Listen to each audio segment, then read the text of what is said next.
L'eau est source de vie, dit-on, mais en cette période de pluie, elle est plutôt source de souffrance pour les populations. Chers internautes, bonjour. Les journaux de la place ont fait la lumière sur les différentes conséquences des inondations sur le territoire national. La dépêche renseigne que déjà 6 personnes sont décédées dans ces inondations au Bénin. La crue du fleuve Mono a provoqué l'inondation dans la commune de Grand Popo, informe Soleil Levant. De Grand Popo, il ne reste qu'une petite partie non encore inondée, continue le journal. L'opinion aujourd'hui fait savoir également que 6 arrondissements sur 7 sont inondés à Grand Popo suite à la crue du fleuve Mono. Cet état de choses a suscité la réaction des autorités, surtout sur les perturbations de certains axes routiers sur le tronçon UAC échangeur de Godomè. Le potentiel assure que pour le débordement des eaux sur le pont de Djonou à Godomè, le gouvernement est au chevet des usagers. Pas de crainte, les mesures urgentes sont en cours, affirme ce même quotidien. L'autre vision s'inscrit dans cette même logique et titre « Débordement des eaux sur le pont de Djonou, pas de panique,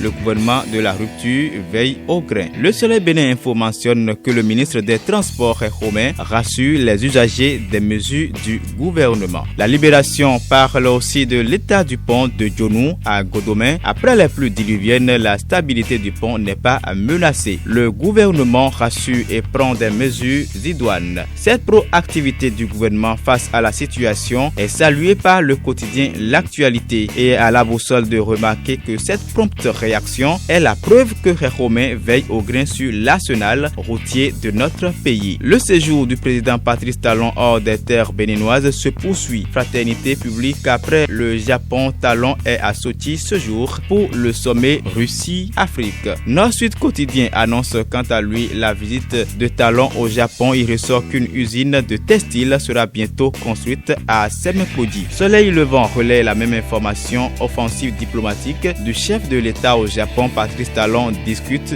de la construction de l'usine de textile de Seme. Les dirigeants de la société japonaise Marubeni ont été reçus en audience hier. L'informateur informe que le sommet Russie-Afrique s'ouvre ce jour. Talon hisse le Bénin et réchauffe les relations vieilles de près de 50 ans. Plusieurs accords en perspective, ajoute le journal. Le routier stipule que pour ce sommet Russie-Afrique, Talon est pour la densification de l'axe Kremlin-Cotonou. Bientôt la construction du siège de l'ambassade de la Russie à Cotonou, a fait savoir le quotidien. Le leader de jour a relevé les retombées en vue du sommet Russie-Afrique. Il met en manchette retombées en vue du sommet Russie-Afrique vers une coopération universitaire renforcée avec des bourses d'études en prime. La boussole indique qu'il sera question également de nouvelles approches des dossiers des mines, de l'énergie et de l'éducation. Une autre information qui n'a pas échappé aux parutions du jour est la mesure de la diversification des filières agricoles au Bénin. Les pharaons rapportent cette actualité et titre « Le Bénin